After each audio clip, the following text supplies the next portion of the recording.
السلام علیکم، میرا نام ہے اسامہ جمیل اور میری آج کی ویڈیو کا ٹاپک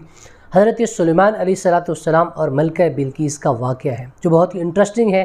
حضرت داؤد علیہ السلام کو اللہ تعالیٰ نے بہت بڑے لاہ و لشکر سے نوازا تھا، اور جب حضرت داؤد علیہ السلام کا انتقال ہوا تو حضرت سلیمان علیہ السلام ان کے جانشین بنے۔ اللہ تعالیٰ نے ان دونوں باپ بیٹوں کو بہت عزتوں سے نوازا تھا اور بہت لاہ و لشکر حکومت سے نوازا تھا۔ تو حضرت داؤد علیہ السلام چونکہ اس زمانے میں جنگ وغیرہ جو ہے وہ گھوڑوں کے ذریعے ہوتی تھی اور انہی کو استعمال کیا جاتا تھا، تو حضرت داؤد علیہ السلام ایک دن اپنے گھوڑوں میں مصروف تھے، ان کو دیکھ رہے تھے، تو ان کی عصر کی نماز قضا ہو گئی یا ان کو کوئی ذکر کا معمول تھا وہ رہ گیا۔ تو حضرت داؤد علیہ السلام کو اس بات سے پریشانی ہوئی، تو انہوں نے فوراً سے حکم دے دیا کہ ان گھوڑوں کو ذبح کر دیا جائے، کیونکہ ان کی وجہ سے میرا یہ نقصان ہوا ہے، میری نماز قضا ہو گئی ہے۔ بعد میں ان کو خیال آیا کہ جنگ بھی انہی گھوڑوں کے ذریعے کی جاتی ہے، تو اب کیا کیا جائے؟ اگر گھوڑوں کو خریدوں تو پھر ان گھوڑوں میں مصروف ہو جاتا ہوں اور اس میں میری نماز قضا ہو جاتی ہے یا میرا جو بھی معمول تھا وہ رہ جاتا ہے۔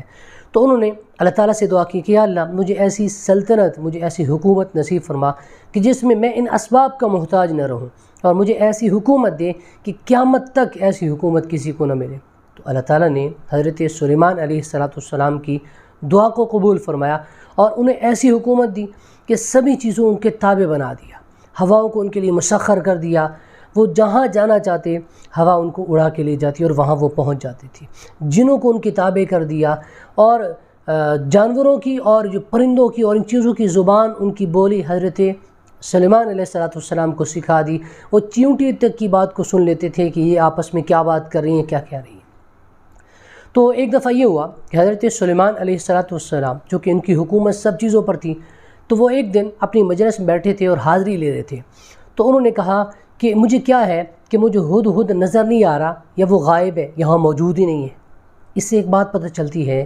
کہ اللہ تعالیٰ کے علاوہ علم غیب کسی کے پاس نہیں ہے۔ اگر ہوتا تو وہ پہلے سے کہہ دیتے کہ ہدہد غائب ہے، تو وہ کہاں گیا ہے، یا ہدہد یہاں اس مجلس میں موجود نہیں ہے۔ انہوں نے فرمایا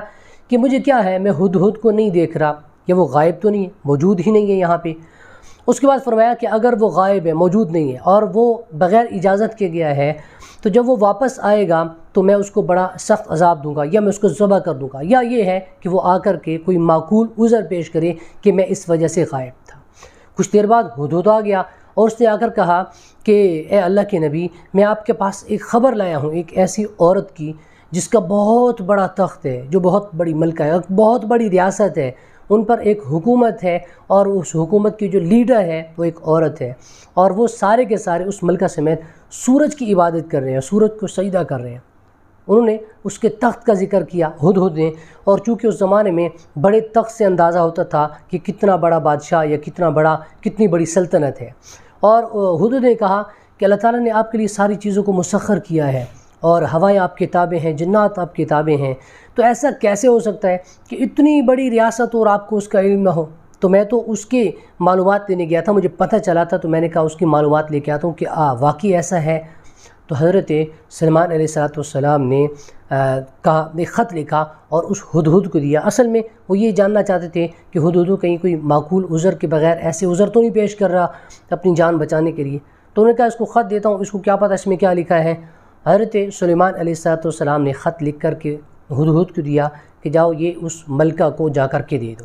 ہدہد نے وہ خط لیا اور جا کر کے ملکہ بلقیس کے سامنے رکھ دیا۔ اس نے اس کاغذ کو، اس خط کو اٹھایا اور پڑھنا شروع کیا، تو خط کا جو ایک پیٹرن تھا اس میں اس طرح سے لکھا ہوا تھا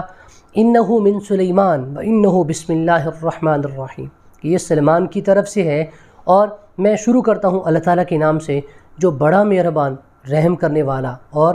بخشنے والا ہے، رحم کرنے والا ہے، رحمان ہے، رحیم ہے۔ تو اس سے اس کو اندازہ ہو گیا کہ یہ کوئی عام سی بات نہیں ہے، یہ کوئی عام بندہ نہیں ہے جس کا خط ہے، اس نے شروع سے ہی اپنے رب کی دعوت دینا شروع کر دی ہے۔ تو اس نے جب خط کو دیکھا تو اس میں لکھا تھا کہ تم سرکشی نہ کرو اور مومن بن کے میرے پاس آ جاؤ، بندی بن کے میرے پاس آ جاؤ، اپنے لاہ و لشکر سمیت اطاعت گزار بن کے میرے پاس آ جاؤ۔ تو اس نے فوراً سے فیصلہ نہیں کیا، نہ جنگ کا اور نہ اطاعت کا، بلکہ اس نے تھوڑی دیر سوچا، پھر اس نے ایک اجلاس بلایا، اپنے لوگوں کو اکٹھا کیا جو ان میں سمجھدار لوگ تھے اس کے، ان کو بلا کر کے ان کے سامنے خط رکھا اور کہا کہ یہ بڑے سمجھدار اور بڑے لاہ و لشکر والے شخص کی طرف سے مجھے خط ملا ہے اور وہ پڑھ کے سنایا،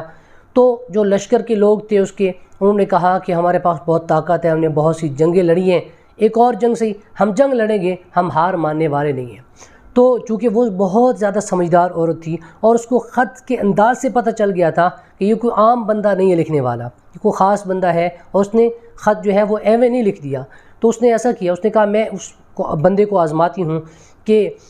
وہ واقعی اللہ کا نبی ہے، وہ واقعی اللہ کا بزرگ ہے، یا کوئی ایسا بندہ ہے کہ جس کو میں تھوڑا سا لالچ دوں تو وہ بہکاوے میں آ جائے گا۔ تو اس نے بہت سا جو مال و دولت تھا اکٹھا کیا، ہیرے جواہرات اکٹھے کیے اور اس کو سواریوں پہ لادا اور بھیج دیا۔ جب حضرت سلیمان علیہ السلام کے پاس وہ تحائف پہنچے تو حضرت سلیمان علیہ السلام نے ان سب کو واپس بھیج دیا کہ اگر تو نے اس طرح کرنا ہے تو پھر ٹھیک ہے، تو تیار رہ، میں لشکر لے کے آ رہا ہوں، جنگ ہوگی اور اس میں تیرا نقصان ہوگا، ذلت برداشت کرنی پڑے گی، بہتر یہ تھا کہ تو اطاعت گزار بن کے آ جا اور اس اللہ کی مان لے جس اللہ کی طرف ہم آپ کو بلا رہے ہیں۔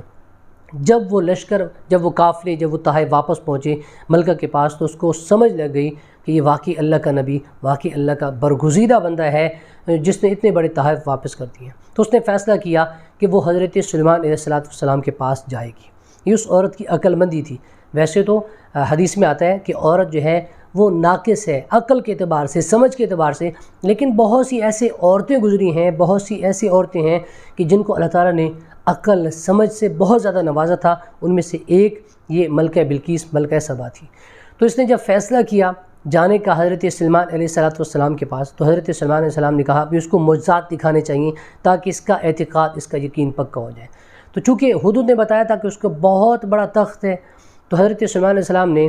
کہا کہ اس کا تخت یہاں لایا جائے، پھر اس میں ہم کچھ تبدیلی وغیرہ کر دیں گے۔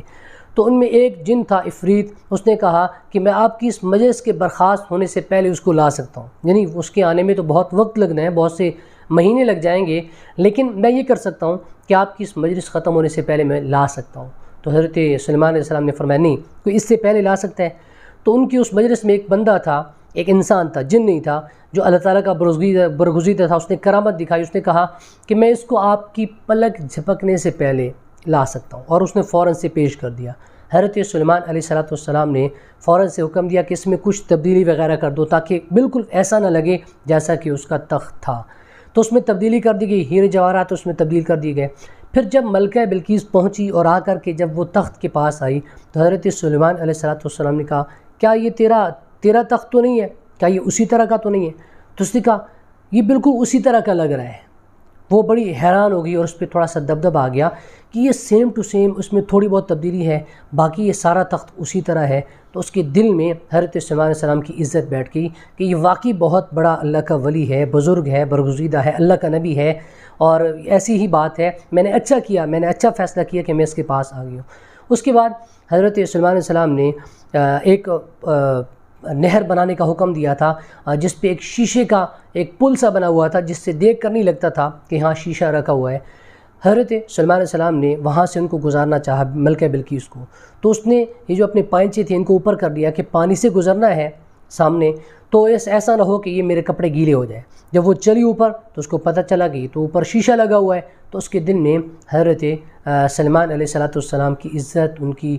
قدر اور بیٹھ گئی، اور اس نے فوراً سے اقرار کر لیا کہ اس سے پہلے میں بہت زیادہ ظلم کرنے والی تھی اپنی جان پر، لیکن اب میں حضرت سلیمان علیہ السلام کے ساتھ اس اللہ پر ایمان لاتی ہوں جو تمام جہانوں کا پالنے والا ہے۔ تو یہ واقعہ ہے جس سے ہمیں بہت ساری چیزیں ملتی ہیں، بہت سارے اسباق ملتے ہیں۔ پہلا سبق ہمیں یہ ملتا ہے کہ اللہ تعالیٰ کی مان کر چلنے میں خیر ہے۔ جو اللہ تعالیٰ کی مان کر چلتا ہے وہ خیر دیکھتا ہے، وہ بھلائی دیکھتا ہے۔ دوسری بات یہ ہے کہ جب بھی آپ کے سامنے کوئی بات آئے کسی بڑے کی، تو اس میں فوراً سے ریئیکٹ نہیں کرنا چاہیے، اس کو سوچنا چاہیے، اس کو دیکھ لینا چاہیے، کسی سے مشورہ لے لینا چاہیے، فوراً سے خود فیصلہ نہیں کرنا چاہیے۔ ہاں مشورہ لیں آپ، لیکن اپنی مان کر چلیں، اپنا امر لوگوں پر نافذ کریں، اپنی بات کریں لیکن لوگوں سے مشورہ لے لیں، کیونکہ مشورہ لینے میں ایک ہوتا ہے کہ بندے کے سامنے بہت ساری چیزیں آ جاتی ہیں، ایک چیز کے بہت سارے پہلو آ جاتے ہیں۔ بعض دفعہ یہ ہوتا ہے کہ بندے کے سامنے اس چیز کا مثبت پہلو نہیں ہوتا، کیونکہ بندے کی عقل محدود ہے، انسان ہے، تو بہت ساری چیزیں رہ جائیں گی۔ جب وہ کسی سے مشورہ لے گا تو اس کے سامنے ایک چیز کے بہت سارے پہلو مثبت اور منفی آ جائیں گے، اور ان کو دیکھ کر کے فیصلہ کرنا آسان ہو جائے گا۔ تو جب بھی آپ کے سامنے کسی کی بات آئے تو آپ فوراً سے ریئیکٹ نہ کریں، اس کو سوچیں سمجھیں اور اس کے بعد جا کر کے فیصلہ کریں۔ اور اسی طرح اس سے ہمیں ایک بات یہ سمجھ آتی ہے کہ جب بھی آپ کسی کی طرف اپنا پیغام بھیجیں تو پھر اس میں انداز یہ اختیار کریں کہ جس سے لگے اگلے بندے کو کہ ہاں یہ کسی عزت دار بندے نے ہمیں بات کی ہے۔ اس میں کسی کے ساتھ آپ ایسا معاملہ نہ کریں کہ اگلے کو لگے کہ یہ کوئی مطلب بد زبان قسم کا آدمی ہے، بلکہ شائستگی سے ایسے الفاظ کا چناؤ کریں کہ اگلے بندے پر آپ کی بات کا اثر ہو اور وہ آپ کی بات کو لے اور آپ کی بات کو سمجھے۔ میں امید کرتا ہوں آپ کو آج کی ویڈیو بہت پسند آئی ہوگی۔ پسند آئی ہے تو لائک کر دیجئے اور چینل پر نئے ہیں تو سبسکرائب کر دیجئے۔ اپنا بہت سارا خیال رکھیے۔ اللہ حافظ۔